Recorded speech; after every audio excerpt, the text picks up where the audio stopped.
Hello everyone, কেমন আছো সবাই? তো আমি গতকাল মার্কেটে গিয়েছিলাম, কিছু আর্ট সাপ্লাইস নিয়েছি। তো তোমাদেরকে সেগুলো আজকে আমি দেখাবো। যেহেতু গতকাল রাতে আস্তে আস্তে দেরি হয়ে গেছে, তো আজকে আমি তোমাদেরকে ভিডিওটা করে দেখাবো। তো আমি কি কি নিলাম তো তোমাদেরকে এই ভিডিওর মধ্যে দেখাবো। প্রথমে যদি তোমাদেরকে দেখাই, আমি এক্রিলিক পেন্টিং নিয়েছিলাম, যেটা কিনা আমার থেকে 250 টাকা রাখছিল। তোমরা কত দিয়ে নাও কমেন্ট বক্সে বলে যাবা। এই এক্রিলিক পেন্টিংটা আমার থেকে অনেক ভালো লাগে, আর আমি এতটা গরিব যে আমি এত কিছু নেইও নাই, যদিও আমার কাছে আগের থেকে কিছু কিছু জিনিস ছিল। তারপরে যদি তোমাদেরকে দেখাই এই পেন্টিং ব্রাশ, তো পুরো প্যাকেটটা রাখছিল যে 130 টাকা, যে ব্রাশগুলো দিয়ে বিভিন্ন ধরনের পেন্টিং করা যাবে। আর আগে আমি পেন্টিং করতাম আমার বোনের মেকআপ ব্রাশগুলো দিয়ে। আমি কয়েকদিন আগে প্যাকবোর্ড বানাইছিলাম, এটার মধ্যে আমি পেন রাখার জন্য একটা ছোট বক্স বানিয়ে নিয়েছি। এন্ড তারপরে তোমাদেরকে যদি দেখাই, আমি একটা নিয়ে নিলাম পেন্টিং প্যালেট, যেটা কিনা আমার থেকে 30 টাকা রাখলো। তো আমি ক্লেও নিয়ে নিলাম, যেহেতু আমার ক্লে লাগে মাঝে মাঝে ক্রাফট করার জন্য, তাই আমি ক্লেও নিয়ে নিলাম। সম্পূর্ণ ক্লেটার দাম রাখছে 30 টাকা, বলতে গেলে এটা ছিল সুপার ক্লে। তো তোমাদেরকে যদি আরেকটা জিনিস দেখাই, এই ক্যানভাস প্যাড, যেটার দাম রাখছিল 100 টাকা, আর এখানে 10টা শিটে রয়েছে। বলতে গেলে একটা 10 টাকা করে মনে হয় রাখছে, তাই 10টার দাম 100 টাকা রাখছে। তো একটা ওয়েসি শিট নিয়েছিলাম, যেটার দাম রাখছিল 10 টাকা। তো তোমাদেরকে যদি দেখাই, এই যে দেখো আমার সম্পূর্ণ আর্ট স্টুডিও পুরো ডেকোর করা আগের থেকে। এন্ড এটা হচ্ছে আমার বেড, আর এই রুমের মধ্যেই আমি থাকি। তো ওইখানে যে দেখতেছো গাইস, ওইটা হচ্ছে জিলাপি পাহাড়, যেটার মধ্যে গিয়ে আমি অনেকবারই ভিডিও বানাইছিলাম।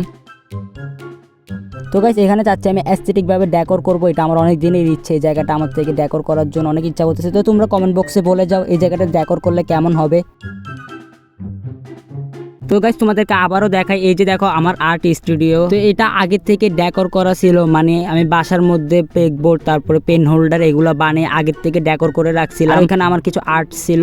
আর এটা হচ্ছে গাইস ওভারহেড ট্রাইপড, যেটা আমি কয়েকদিন আগে নিয়েছি ভিডিও বানানোর জন্য। তো এটার প্রাইস রাখছিল যে 920 টাকা। তো তোমরা যারা আর্ট ভিডিও করো, তোমাদের থেকে কত রাখছিল সেটা কমেন্ট বক্সে বলে যাবা। এন্ড এই যে দেখো গাইস জিলাপি পাহাড়, যেটা আমাদের এখান থেকেই দেখা যাচ্ছে।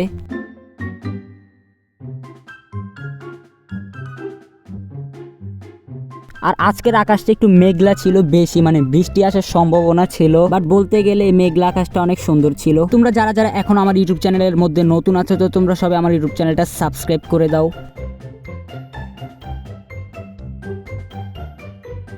আর এখানে আছে আমার সব স্টাডি করার বই। বলতে গেলে এখানে আমার বোনেরও আছে, বাট বলতে গেলে এখানে বেশি বই আমার। আর বই রাখার জন্য এই কাঠ দিয়ে এটা বানানো হয়েছে, এটার নাম কি জানি না, তোমরা তবুও কমেন্ট বক্সে বলে যাও।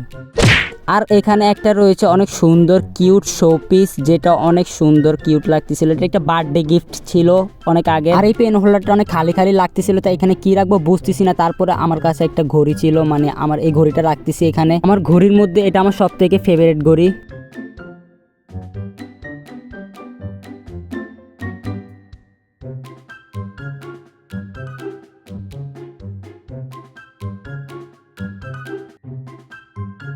তো এখানে একটা আছে স্নেক প্লেন্ট, যেটা অনেক আগে আমি বানিয়েছিলাম। তারপরে এখানে একটা আমি সুপার ক্লে দিয়েও কাবা শরীফ বানিয়েছিলাম, এটা দেখতে অনেক সুন্দর লাগতেছিল। আর স্নেক প্লেন্টটার ভিডিওটা আরো পরে আসবে, মানে আমি লং ব্লগটা আগে ছাড়তেছি, বাট স্নেক প্লেটটা আমি আগে বানিয়েছিলাম, তো তখন আমি এডিট করতে পারিনি, আগে আমি লং ব্লগটা করতেছি, যেহেতু আমার ফ্রাইডের মধ্যে আপলোড দেওয়া লাগবে। তোমাদের কাছে আজকে আমার নিজের বোরিং মুভমেন্ট ব্লগটা কেমন লাগলো কমেন্ট বক্সে বলে যাবা। এন্ড তোমরা সবাই আমার ইউটিউব চ্যানেলটা সাবস্ক্রাইব করে দাও। তো আজকের মতো ব্লগটা এই পর্যন্তই। তোমাদের সবাইকে আল্লাহ হাফেজ।